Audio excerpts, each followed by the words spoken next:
All right, buddy. Welcome back to 18 Outdoors.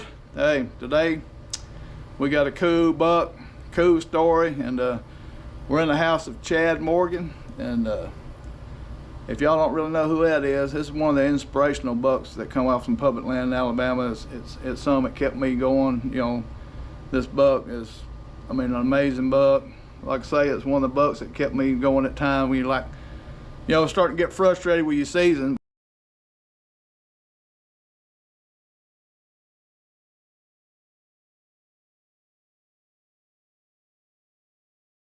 But the Chad Morgan buck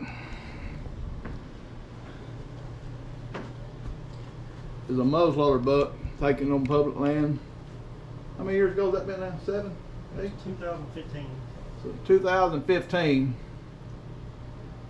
a huge 18 point took with a muzzleloader, 190 and 8. It was 2016. 2016, so 190 inch plus, you know, a big, huge buck, 20.5 inch inside spread. Just everything that you could dream of for a hunter, you know, especially a muzzleloader hunter. Got a point right there broke. That brow tine is real bladed, but it's broke. Then might have added some more inches on there. It might have been tough for this one to get beat. So anyway, huge buck. You know, the backstory is this is the buck that my buck, you know, beat, which we don't worry about stuff like that. It just so happened that done it. You know, they're both big bucks, but this is one of the bucks that kept me going. So just, you know, seeing this and hearing about it, and hearing Tony Myers and them talk about it. So it's just a huge buck. We're gonna get him down and kind of do a video around the backside of it, and then we'll get into the story with Chad. But it's just a huge buck, 240 something pound plus, just monster. And like I say, you just can't get no better. That's a beautiful mount too. It shows, you know, everything. So we're gonna get him down and kind of video around his horns and get y'all where you can see the other stickers and stuff. All right, we got him on the ground now. Just looking at the back of him. All these stickers. You know, the characteristics of some of these bucks is just so unique and amazing. You know, you don't really know how in the world it grows something like that. You know, a little B point right below that kind of split point. Again, big bladed brow tine. Numerous stickers. Just, you know, just a crazy buck, huge buck. Again, dream buck, you know. And we're fixing to talk to Chad and get this whole story, because he says that he actually was so confident about this area that he was going to go hunt that he went and bought a deer cart the night before, and we're going to get him to tell that story. That's amazing. Anyway, we're fixing to hang him back up and do a cool story. Get a little bit more video here. Just these stickers and, you know, just the detail of how and he's kind of nubbed off. It's kind of cool that he nubbed them little tips off. And this beam length is broke a little bit. So again, an amazing buck. We're gonna hang him back up and talk to Chad about it. This is Chad right here. So.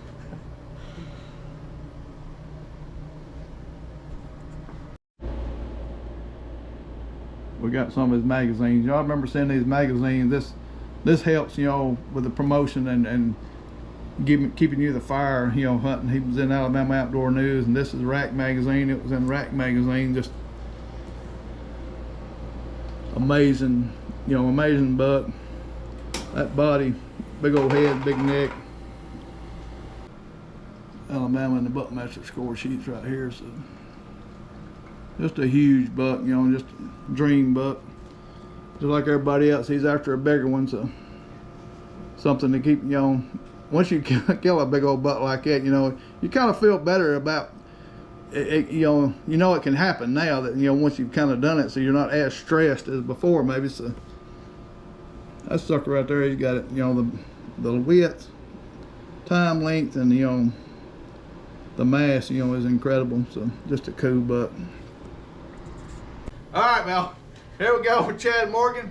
I'm laughing a little bit. I kind of screwed up, but hey, that is what it is. We country around here. So got Chad Morgan here in front of this, crazy monster buck, especially with the muzzleloader in public land, just he's got everything you could dream of, with the exception maybe a drop time. But hey, we can't. I mean, he ain't asking for more, are you? No, I'm satisfied like he is. So, huge 190 1/8 inch buck, 20 and 5/8 inch size spread, 24+ inch beams, just beautiful, great mass, just everything carries out, huge body, 240 something pound plus live weight deer, and killed November 15th, 2016. So, I mean, hey, we're gonna let him tell the story.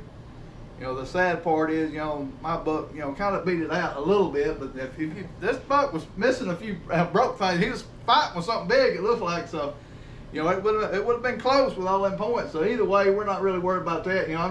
This buck and this guy kind of give me some of the inspiration to keep, after it, because, him being where he wasn't trying to hold anything back or hide anything, this buck was very visible. It was published in several magazines, so we appreciate him doing that. So that kind of gives us the fire, us public land hunters, to keep after it hard, because people, showing these bucks off that they kill. And so we're gonna let him tell this story and just sit back and listen, because it's cool.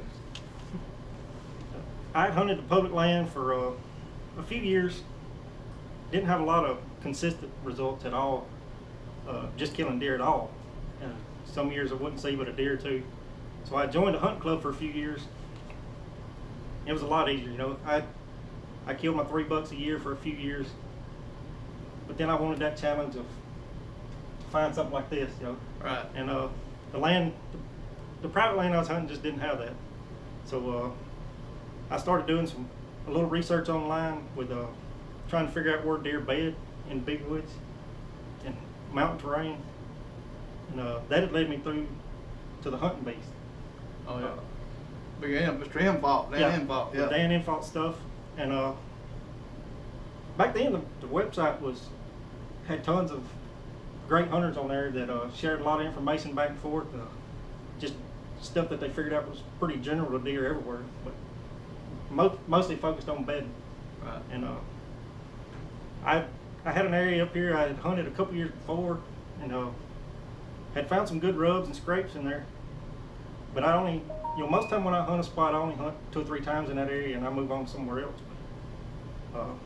And kind of like the Landers guy, I hunt off the ground most of the time, unless it is with a bow.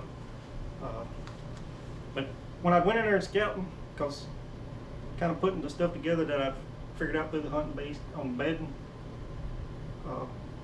I got in there. This deer was bedding in just the ideal spot, just like Dan Infalt said would happen. It don't always happen that way. Right. For me. He's a lot of people, yeah. He's the only one I found that way. I can go find beds all the time, but this deer had a wore out bed right on the end of a point. He could see 3 directions there, sitting on the end of that point. But I kind of figured I needed to go in there on a certain wind that I know he would be on that point for that wind, because the side he couldn't see, that'd be the wind blowing from that way. But the night before, I checked the weather. The wind was out of that direction. I told my wife I needed to go get a deer cart, because the week before I'd killed a deer up there in a different place, and I had to borrow a cart.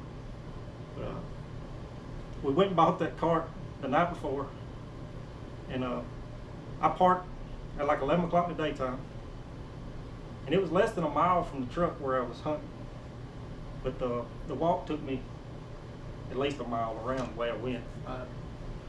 But that day the wind out of the south, and I had approached him from the southeast, it was southeast, and so I was cutting the wind pretty close if he was there. Killing wind, I call it. Yeah, you got to be a little. It's edgy for you, but great for him. Yeah. And the reason I went there too is I'd scouted there a couple times and had that just perfect bed right where they should be. It was a drought year. There was a couple of little springs that had just water puddles there. Mm-hmm. They might be 3-foot circles, but everything else around there was dry. But there was tracks all around it, and there was 2 good rubs in there from the year before that made me think it was a big deer there. Right. They was real tall, and there was some big tracks in there.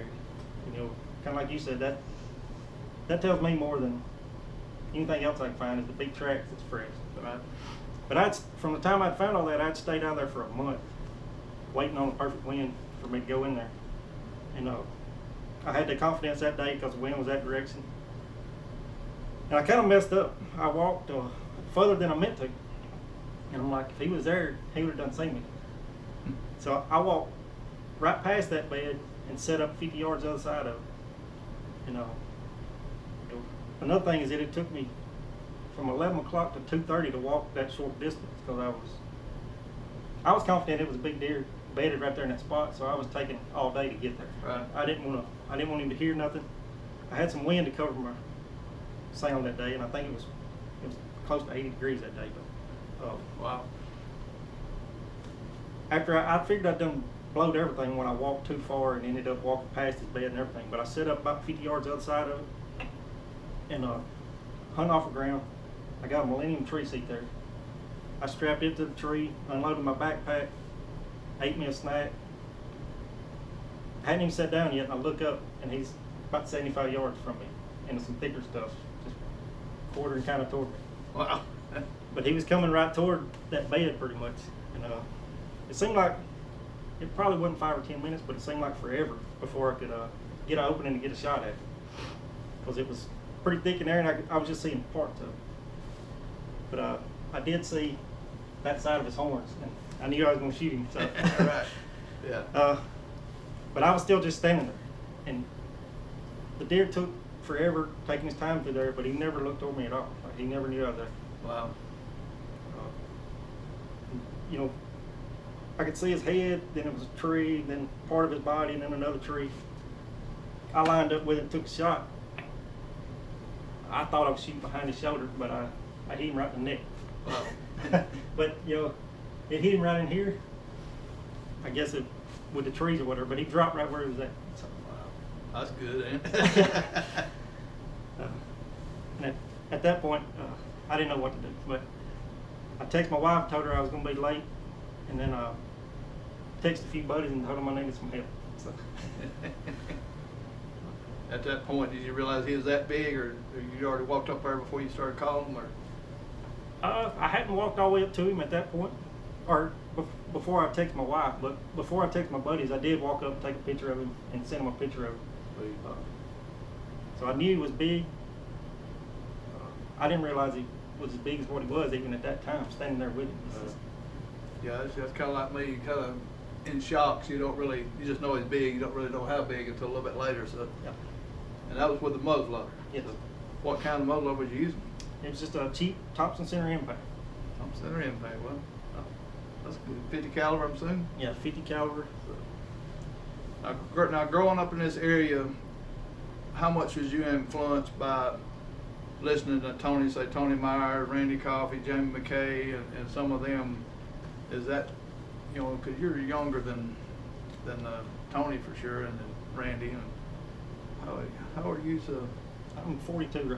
you're not. So Jamie McKay's not quite 50 yet. So right. So you and Jamie be pretty close to the same age, I guess. But so how much of an influence do them guys have on your hunting style or your hunting life or anything like that? You know, look, Tony and Randy. I mean, I knew of them. I went to school with Tony's stepdaughter and son, but we all graduated together. But you know, when I grew up, we were small game hunters. We rabbit hunted and trained dogs. I didn't do much deer hunting, but I always read magazines, and you know, we had the local stores had the little board where people put their pictures up with the deer they'd killed. Right. And you know, Tony and Randy killed a lot of good deer back then on public land. You know, that inspired me a lot to go out and attempt it. I mean, that's Tony's muzzleloader deer is the reason I went and bought a muzzleloader. You know, Wow. that's Yeah, you hear that, Tony? Oh wait. and it's just odd that it all works out that way. Yeah. You said that if I'm right, did you call Tony and said that, you know, you kind of apologizing for killing one deer in the head? I know the next day I called him because I didn't know what to do with a about getting a deer scored or anything at that time. And I asked him what all I needed to do. Tony's a great guy. Yeah, he is. And he's still got the typical records. So he ain't hurt him none. He's got plenty of big bucks in the record book. So and he don't mind sharing a little bit. So yeah, it's an amazing buck, and you have some negativity about can you or can you not kill big bucks on public land, especially in Alabama. And it's been happening for years. And I'm trying to show what we can. To kind of publicize your possibilities on Alabama public land, and if it's not for guys like him that are willing to let us come in and take these videos and stuff like that, we wouldn't have much to show. But I mean, it's an incredible buck, man. I've been wanting to see it mounted for years, and I'm glad you let us come in and see this thing. And really appreciate it. So, I hate that I beat you out or whatever. I wasn't intending, just like you wasn't intending for a state record. You intend to get a nice buck. Something like this, this caliber, and it's just, again, this buck has got everything you can imagine that you wanted, the stickers, the mask, the length and the width. So, and congratulations again, and we really appreciate you letting us, come in here, and thanks again for talking to me, buddy. So, appreciate it. And hey, again, we thank y'all for watching, and we're going to see y'all in the next video. Thank y'all for watching this video. Hey, we appreciate y'all's support. Hey, you don't care. If you haven't got a book yet, Amazon, get a book. We got hard copies now available. It took me a while to get them, but hey, they're on there now. Again, we appreciate it. Appreciate everybody's hard work that helped us to get this done. Lifetime achievement. So anyway, you can get one, and thanks again for your support. Subscribe, like, tell your friends, and we'll keep coming up with these videos. So we'll see y'all on the next one.